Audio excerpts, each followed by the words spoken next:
isso e vai continuar por isso. Porque as mesmas reivindicações que nós fazíamos nos anos 60 e 70 são as reivindicações que se fazem hoje. Então, se passaram 50 anos, caiu o governo ditatorial, entrou um governo democrático e nós continuamos lutando pelas mesmas coisas. Aproveito também para dizer que no arquivo histórico, naqueles processos, que foram quase 2.000 processos de pedido de indenização,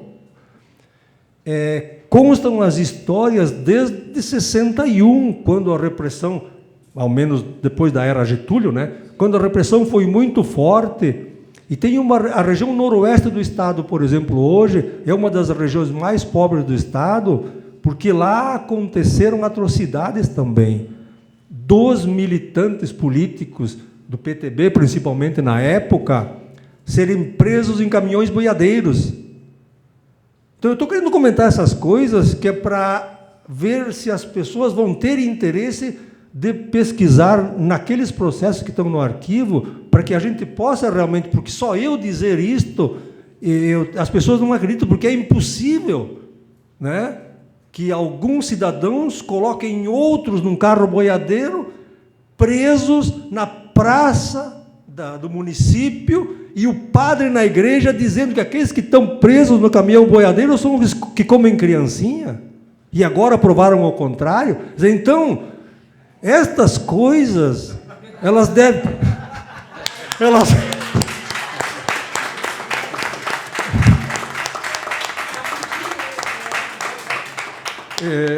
Estas coisas é que nós temos que deixar claras. Assim, era isso que eu queria trazer de mensagem aqui, ao menos não sei se... Uma parte. Seu Orlando, eu sou Isabel, diretora do arquivo. Vai abrir para as pessoas? Sim, um momentinho, é só para perguntar para ele. Aqui, porque ele não, mencionou... ela quer fazer um esclarecimento por causa do arquivo que ele falou. Isso, em relação ao acesso a esses documentos, né? Nós estamos trabalhando internamente, nós vamos publicar, acho que coisa de uns 15 dias, talvez, vai ser aberto um edital público, dando acesso a esses documentos, ou melhor, dando a oportunidade para que as pessoas interessadas, diretamente envolvidas com essa documentação, se elas tiverem interesse em manter o sigilo da sua documentação, isso vai ser respeitado. Do contrário, o acesso vai ser dado. Então, está tramitando internamente na minha secretaria, portaria, o edital, mas imagino que isso é coisa de 15 a 30, um mês no máximo, eu acho. Isso. Todo mundo vai poder pesquisar. Sim. Eu não entendo muito essa questão do sigilo, porque isso é coisa da ditadura, né? Não, é coisa dos milicos, né? Então nós... Sim, não, mas ocorre que são, também, por outro lado, são documentos de caráter pessoal, individual, que algumas pessoas podem não querer abrir a sua documentação. Mas é um processo público. Não, é só o seguinte, para que a coisa não... Ele tem a controvérsia e aí a gente vai dar essa oportunidade para as pessoas que não está sendo aberto. Só um momentinho, está explicado. A Isabel está explicando a questão da legislação. Vermelha, eles estão pedindo para... O que foi organizado é que as perguntas serão abertas depois do último depoimento. Tá? Esse era um esclarecimento necessário, porque o Orlando, na sua oportuna fala, fez essa referência necessária ao acervo da Comissão Especial de Indenização, e ela tem que explicar como se dará essa forma de consulta. E há essa questão legal, que aí, independentemente do processo ser público ou não, as pessoas podem sim, têm sim, o direito que é constitucionalmente assegurado ao sigilo sobre as informações que digam respeito à sua privacidade, à sua intimidade, à sua honra. Esse é um direito tão importante quanto o direito, e é inclusive uma limitação ao direito da busca da verdade. Nós não temos aqui o direito de buscar a verdade contra a vontade das pessoas que querem preservar. E essa é uma cláusula pétrea da Constituição.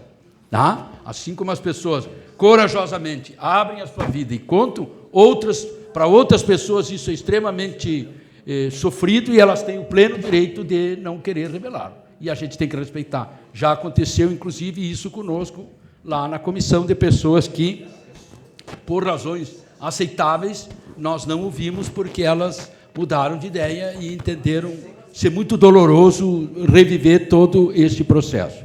De qualquer maneira, eu quero aqui de novo agradecer, como tenho feito a cada um dos participantes, ao Orlando pela lucidez, pelo poder de síntese, pela clareza e firmeza das suas posições e pela grande contribuição que nos deu.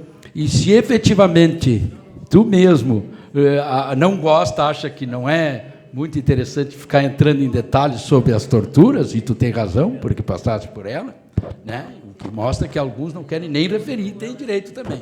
As tuas colocações sobre a oportunidade e a atualidade do tema da tortura são uma contribuição inestimável para nós. Aliás, é a única coisa que justifica que tenha um defensor público aqui nessa comissão, é porque, como não foi feita, como o país não contou a verdade no tempo que devia, nós até hoje temos violência policial, inclusive nos governos que, enfim, governos que têm compromisso com as classes populares e cujas polícias continuam violentas.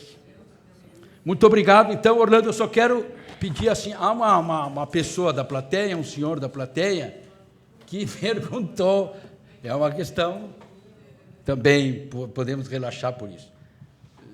É um senhor que está preocupado, quer saber a idade dos depoentes.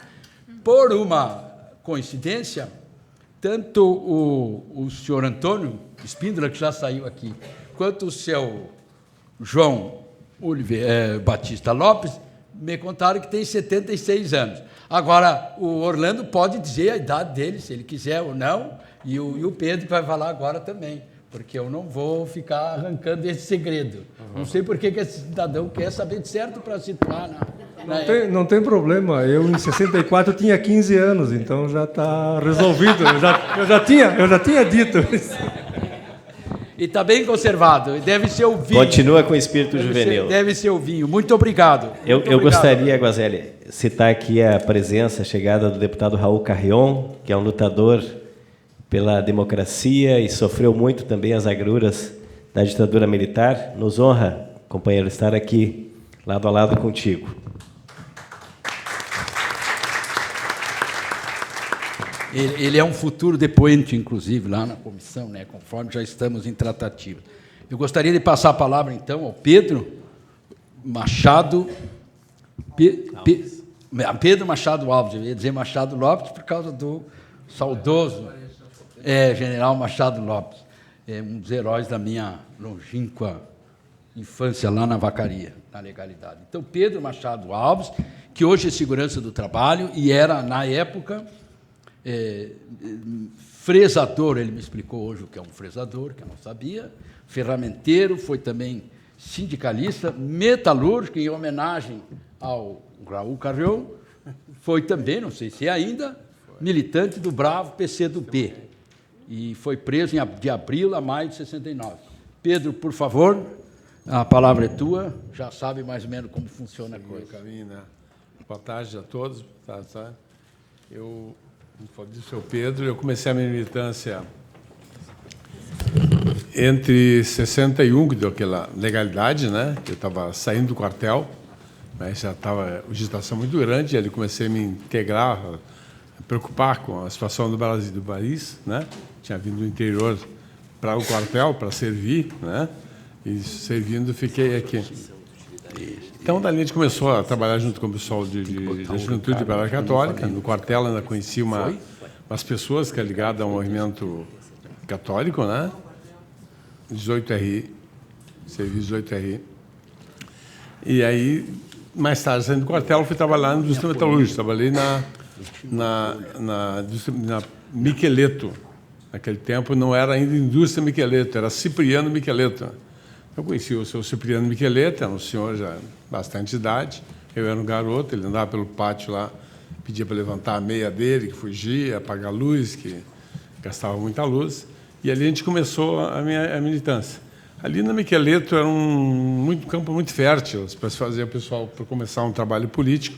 Eu considero que era um ambiente muito favorável, porque ali tinha um pessoal, discutia-se, tinha o Ânio Velangeri, era o genro do Miqueleto, que tinha servido pracinha na Itália, né? Chamava até de capitão, cara, acho que é vivo ainda até hoje. E o pessoal dali, aquele pessoal antigo, o seu Rubem Rosa, o Domingos Gola, havia uma discussão lá dentro, assim, efervescente. Havia uma comissão de fábrica, que era uma das primeiras que a gente ouviu falar, comissão de fábrica.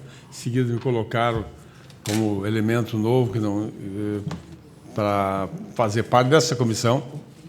O pessoal mais antigo já estava um pouco queimado, né? Já estava um pouco marcado. Eles costumavam botar os mais novos na frente. Aí eu entrei e a gente começou ali todo um trabalho, até 64. Ali, em 64, tu sabe que foi um período complicado, até de 61 a 64. Mas em 64, quando deu o golpe militar, aí eu estava associado ao Sindicato Metalúrgico. Havia lá dentro pessoas ligadas a vários partidos, entre eles o Humberto Bronca, né, que era o movimento do PCdoB. E a gente vai ver uma discussão interna assim, que levava a discutir problema político de maior profundidade, para ver a mudança do país, mudança de regime e tal.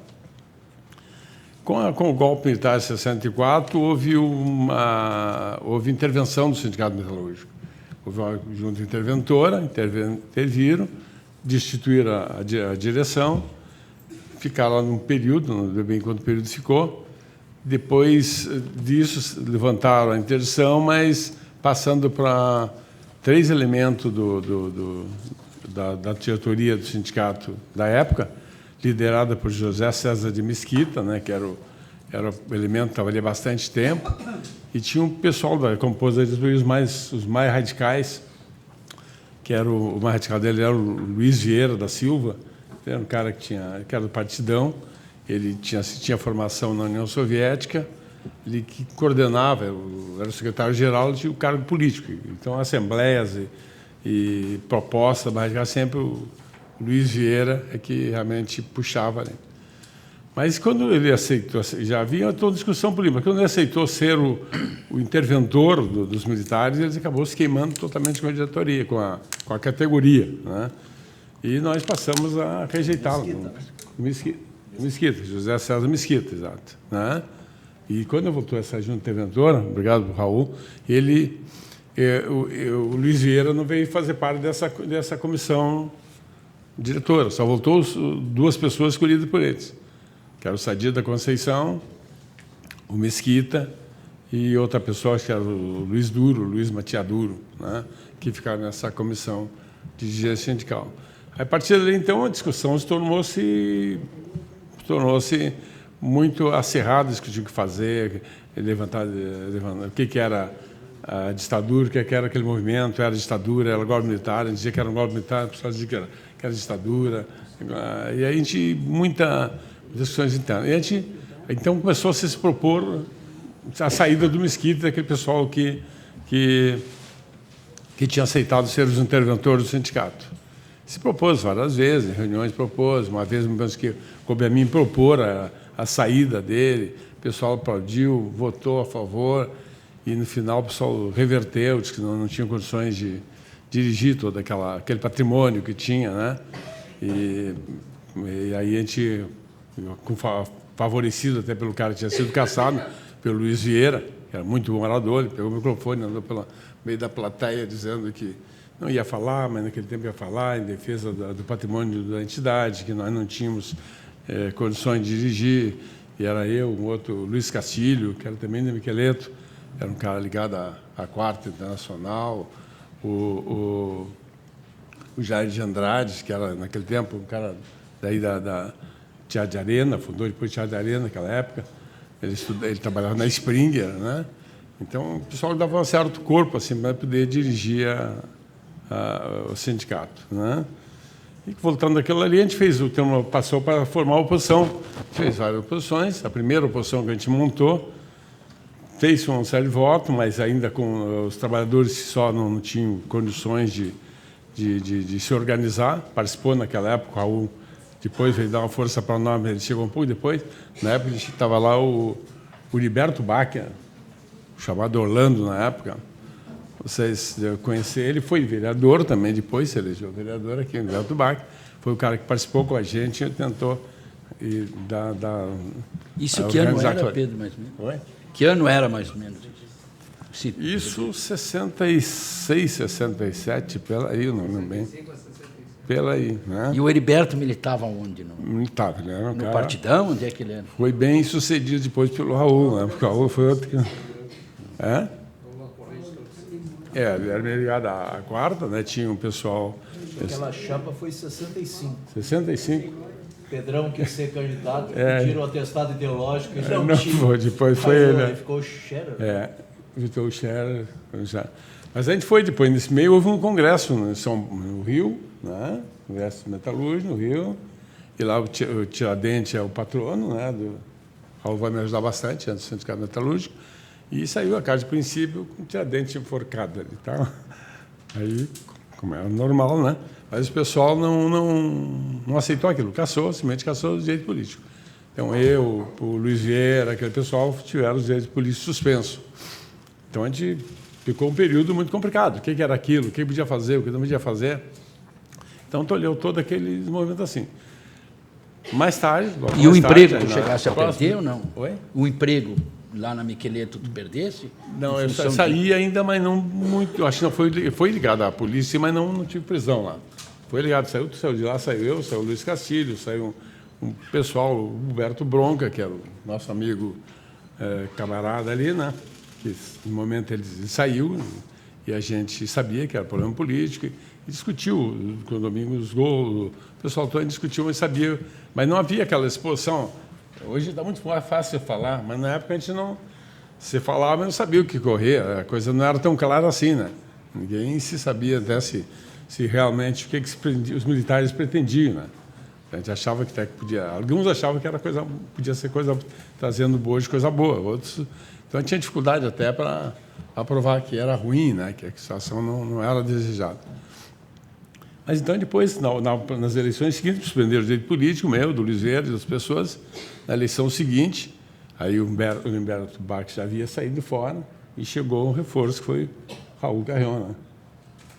Você chegou a dizer. E a gente foi fazer uma outra chapa, compor uma outra chapa, para continuar tirando aquele pessoal que chamava de pelego, e tinha aceitado, tinha sido representante da ditadura ali dentro. E aí já não podia concorrer, com outras pessoas, que ele fala que participou da Taurus, o Scherer, né, o Canha, outras pessoas lá que eram trabalhadores metalúrgicos ali. Eu, nesse período depois, eu estive na discussão com o pessoal do PCdoB, que trabalhava com um cara que era um ilustre cidadão, que era o Roberto Bronca, né? E lá dentro tinha um pessoal assim, que o Vilcinho, Luiz Ferreira, era um cara assim para orientar as pessoas. Ele era muito sábio, pegava lá do começo, né? Ia trazendo e provava bastante pessoas. Então, a gente participava de movimento, me lembro aquele movimento que houve com Sereno Scherer, um pouco antes, né? Que a invasão de Cuba, a gente pegava os trabalhadores, reunia lá, que havia ameaça de invasão de Cuba, e a gente foi para lá, Cuba sim, Yankee não, e levava os trabalhadores a participar desses movimentos assim. Então, essa batalha assim, para se organizar, os trabalhadores, e até mostrando, porque a partir dali a gente ficou decepcionado, não tem mais jeito, só pegando no pau furado, como se dizia, né? A gente achava que saída seria a luta armada, né? Que não tinha como retomar sindicato, conscientizar e reorganizar de novo, porque entre nós, os trabalhadores, havia uma divisão muito grande. Então, todos queriam alguma coisa, ninguém estava contente, mas nem sempre pelas mesmas causas, né? Então, a gente passou a discutir mais politicamente com o Partido Comunista do Brasil, né? Na época também o partido estava fragilizado, também era outra discussão que se dava, porque havia tido uma divisão pouco antes, né? Pouco antes, então a gente falava com o pessoal de cada um que chegava, vendia uma ideia que fosse a melhor, né? E dali que a gente conheceu o pessoal do partido, depois a gente foi participei da comissão, né, de direção estadual, era o CC, Comitê Central, na época não tinha direção constituída. E a gente fez parte, eu, Bruno Costa, o outro estivador, um dentista, um pessoal que a gente, na época vinha o pessoal da direção central e até hoje tinha muita curiosidade, porque a gente entrava praticamente sem saber, só sabia que era reunião, mas fazia questão de não marcar nada, roteiro, quem ia, onde é que era. Se reunia na casa do Bruno, que é lá na 20 de Setembro, acho que ele não mora mais lá, no 20 de Setembro, na casa do Olívio, que é onde ele mora ainda hoje, ele prestava apartamento para nós. A minha casa, chegamos a reunir, né? E numa dessas feitas, até que a gente foi preso lá. A gente foi preso, estava na Taurus, tinha custado conseguir emprego, né? Conseguir emprego era uma dificuldade, era queimado. O Raul, uma vez, como eu tinha privilégio, que era subir, nem sei se ele lembra disso, mas era subindo do Plínio Crefe, né? E com o Plínio, ele conseguiu uma cartinha, né? E aí, com essa carta do Plínio Crefe, a gente conseguiu emprego, né? Tu fosse preso em 69, é isso? 69. Você lembra quando e onde? Foi em abril, eu fiquei lá, passou maio ali e a gente voltou. Teve umas escaramuças assim, por exemplo, a gente, cada 1º de maio, a gente reunia 1º de maio para discutir o que era 1º de maio. E nós queríamos ficar assim, o dia de luto e luta, né? Os militares queriam transformar aquele dia de dia de festa, né? Transformar que era um dia de festa, da distribuir presente. Isso, nós achávamos que não, era um dia de luto e luta dos trabalhadores, não podia ser dia de festa, né? Então, a gente, nesses momentos que o pessoal aprendia. Uma vez lá no campo ali em Pedro, ali na EPI, né? Foi preso, estava lá o Wagner, e o pessoal estava ali reunido, eles chegaram e deteram todo mundo. E soltaram em seguida, não sei se ele... O que deu com o Lauro Wagner depois, que era mais... Então, eles prenderam ele para nós e cada um saiu sem guardar nome nem nada. A minha história, por exemplo, a gente não registrava nada. Não tinha ter documento, não escrevia nada, não tirava fotografia. Desculpe só te interromper, Pedro, mas de vez em quando eu vou ter que, só para esclarecer bem. Essa prisão durou pouco tempo. Durou uma semana. No DOPS, onde? No DOPS, só no DOPS. E lá, ou como é que foi? Lá no DOPS, recepcionado, todo mundo, soco, pontapé.